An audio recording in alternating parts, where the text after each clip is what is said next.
Welcome back to the shop, my friends. Steve here at SKS Props, and in today's video I have one more pumpkin build for this year. It's kind of a personal project because one of my all-time favorite animated series is Over the Garden Wall, and I figured one of these little foam pumpkins would be a perfect way to bring Enoch to life.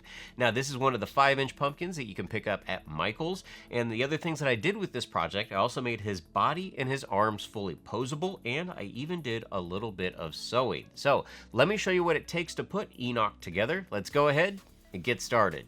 I'm using a 5-inch pumpkin from Michael's as the base for Enoch's head. And then using those measurements, I could draw out his eyes, mouth, and teeth to the correct scale. These templates were then traced onto the pumpkin for reference, including his nose. To create the holes for his eyes, I'm going to be removing a lot of the material using a Forstner bit. To create the hole for the mouth, I'm going to be using a hot knife with a hobby blade. And because I am cutting foam in my shop, I am going to be wearing my respirator. The heat tool set to the highest temperature easily cuts its way through the pumpkin's surface. His nose is a little bit different story because it is pretty small, but I start by drilling into the pumpkin 3 times. I could then connect those holes using the heat tool. Now of course the holes still are not perfect, so I go in with a needle file to clean it up. Now I'm going to cut a hole in the bottom of the pumpkin. This will help give me access to the inside, as well as creating a neck hole for his eventual frame. Using my rotary tool, I clean out the material on the inside of his eyes and his mouth. The templates for his eyes are going to be traced and cut out of some 2mm foam. Now the easiest way to remove the material from the middle is to rough cut it and then clean that up using a rotary tool. The mouth is created in the same process by tracing and cutting it out of some 2mm foam. Once again, I'm going to heat seal this piece and set it aside until I'm ready to paint. I need to change the shape of the stem, and to get my foam clay to stick to the surface a little bit better, I'm going to drill a whole bunch of holes into it. After wetting the stem with some water, I can then firmly press the foam clay against this. The clay, while working it, will be pressed into the holes. After the rough shape had been blocked out with my hands, I can then go in with some silicone tip tools and help refine the details. While I allow the stem to dry, I'm going to work on his teeth. The template for this is going to be traced onto some 4mm foam. To get some nice crisp lines for the teeth, I'm going to be utilizing the score and heat technique.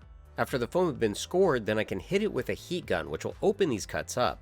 Now his teeth in the show are made up of a couple of different shades. The main color I'm going to use is unbleached titanium, and this will be painted over the entire surface. His teeth that are on top have a little bit of gray to them, so I'm going to add a tiny amount of Mars Black to the unbleached titanium. And his teeth that are on the sides are even a little bit darker than this, so I'm going to add a little bit more Mars Black to this mixture. To give it that cartoony line look, I'm going to be painting in between all the teeth using a liner brush and some more Mars Black. Enoch's head is not just orange, it's made up of variations of orange, brown, and red. So I'm going to be using some raw sienna, red oxide, cadmium-free orange, and cadmium-free yellow to make up my colors. And regardless of what color it's going to be in the end, a good chunk of the pumpkin was painted with the cadmium-free orange just to prep the surface for additional acrylics. One half of his face is a little bit darker, so I'm going to add some red oxide into the orange. And on the other side it has a little bit more of a brown hue, so here I'm adding in some raw sienna. On his back I have a few sections that are even lighter, so for these I mix in a little bit of the cadmium-free yellow. The pieces for his eyes and mouth are painted with a mixture of mostly raw sienna with a little bit of the red oxide. This mixture was darkened with a little bit more red oxide for this section on the side. Now for a lot of my props, you'll see me alleviate brush strokes. I'm not really worried about them on this build though, because I think it gives it more of a DIY crafty feel. And here you can see all of the different hues that actually make up Enoch's head.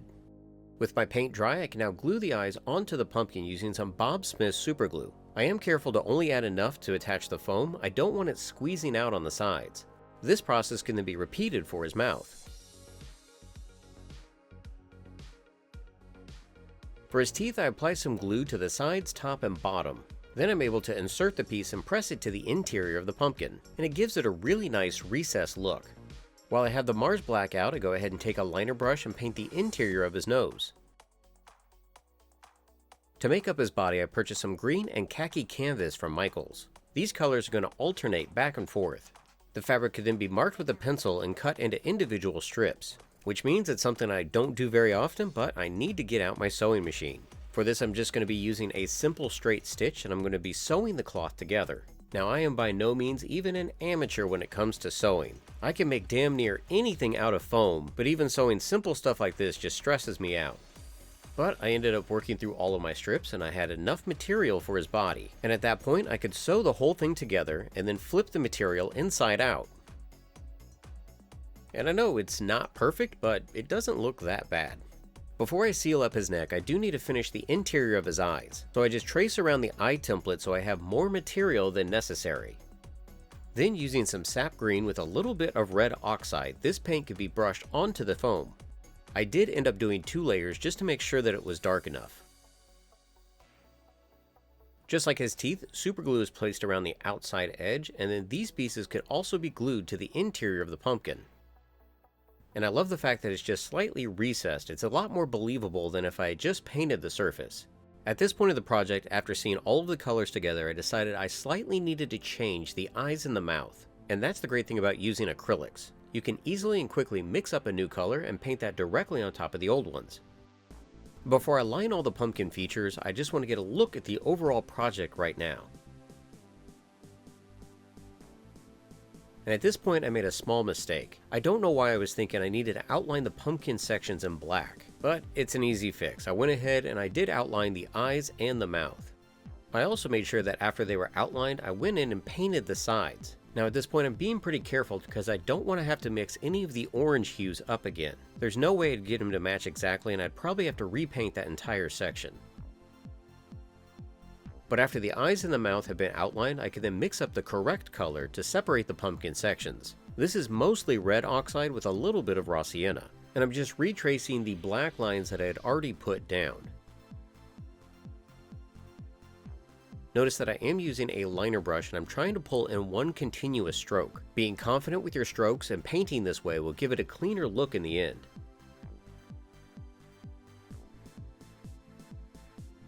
Now it's time to make the base and the frame for his body, and I start by cutting some 1-inch poplar into 1.5-inch sections. Then I could cut the main section of the base and sand the edges smooth. All of the little blocks will be attached to the sides, and this is going to make the base stable. Now because this isn't a heavy wear item, a little bit of wood glue and some clamps are all I need to put these together. While I allow that to dry, I'm going to work on the arms. For his arms, I wanted something rigid but could be bent into shape, and I found this 1-inch flat metal trim on Amazon, so I marked on the cloth exactly how much room I would need to insert the metal strip on the inside. Then I could sew along that line to close up the loop. Now as you can see, I have a little bit of excess material that I need to remove before I turn this piece inside out. I could then iron the cloth flat, making it ready for the metal strip. The kit comes with gloves to protect your hands because like sheet metal, it can slice the hell out of you. But after I figured out the length that I need, I could cut that and then round over one end. This will make it easier to push through the cloth loop that I've created. For the ends of his arms, I fill each one with a little bit of hot glue, and after that had cooled, I could then cut away the excess material. Now if you notice, the strip is longer than I needed, and that's because I had the plan of cutting it in half to make up his 2 arms. His neck is going to be made up of a 1-inch PVC coupler, and the cloth from the body can be fed into this. Now the hole's a little bit too small, so I end up removing a little more material. But after that, the cloth and the PVC connector can be pressed up into his head, as well as his arms on either side.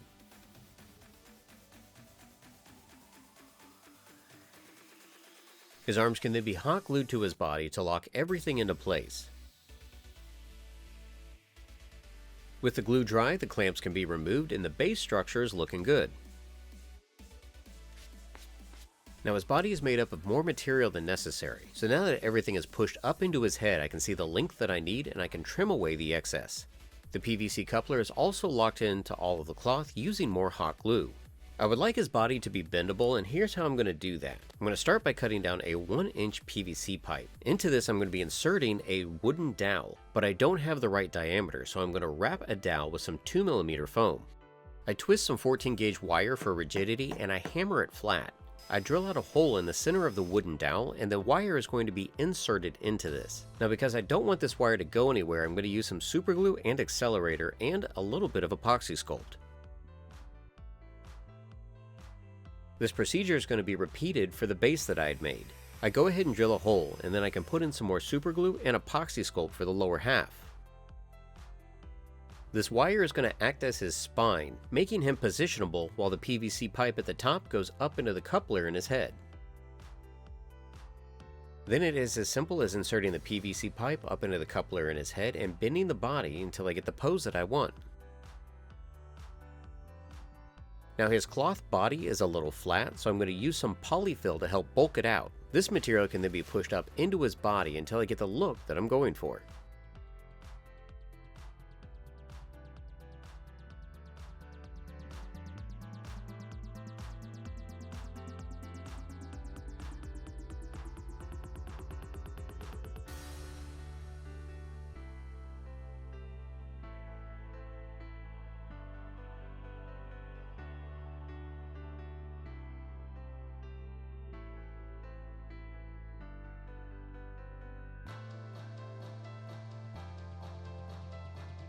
So hopefully you all enjoyed this tutorial of putting Enoch together. It's a little bit different than what I normally do, so I really had fun with it. And if you are building any of my builds or utilizing some HD foam, be sure to tag me at SKSProps on Twitter and Instagram because I love seeing your creations. Until next time, build your best with the best HD foam.